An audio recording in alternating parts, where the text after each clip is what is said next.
Guys, it's time to talk to me. Okay, let me try that again. Guys, it's time for me to talk about Euphoria.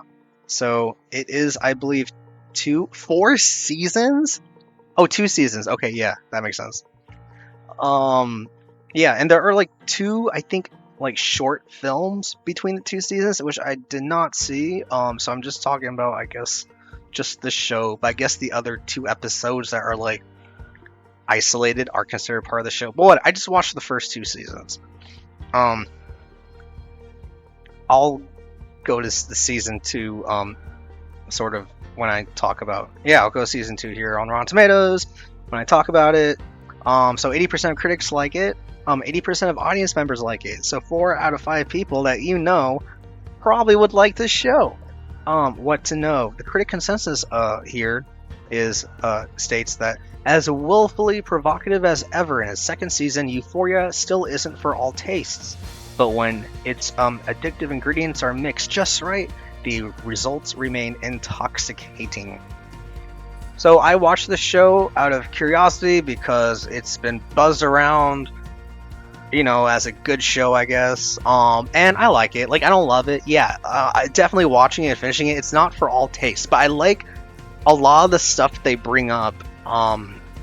And especially since it's 2 seasons, like a lot of episodes to explore these characters and watch them, like like develop and grow, make good bad choices or whatever. And the ending of season two, I liked it. I like where it went.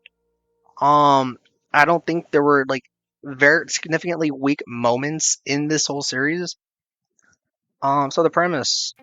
Are we gonna get to a premise here? I don't know if I can find a premise because like it's a long show. Okay, here's a premise. An American adaptation of the Israeli show of the same name. I did not know that. Euphoria follows the troubled life of 17-year-old Rue, a drug addict, fresh from rehab with no plans to stay clean. Circling in Rue's orbit are Jules, a transgender girl searching for where she belongs. Nate, wait, I didn't even know she was transgender. My goodness. Oh, it's like I don't even know the show. And there's Nate, a jock whose anger issues mask sexual insecurities. There's Chris, a football star who finds the adjustment from high school to college harder than expected. There's Cassie, whose sexual history continues to dog her. And Kat, a body-conscious teen exploring her sexuality. As the classmates struggle to make sense of their futures, the series tackles the teenage landscape of substance-enhanced parties and anxiety-ridden day-to-day life with empathy and candor. And like with most American media, I like media that explores facets of American culture I am not familiar with.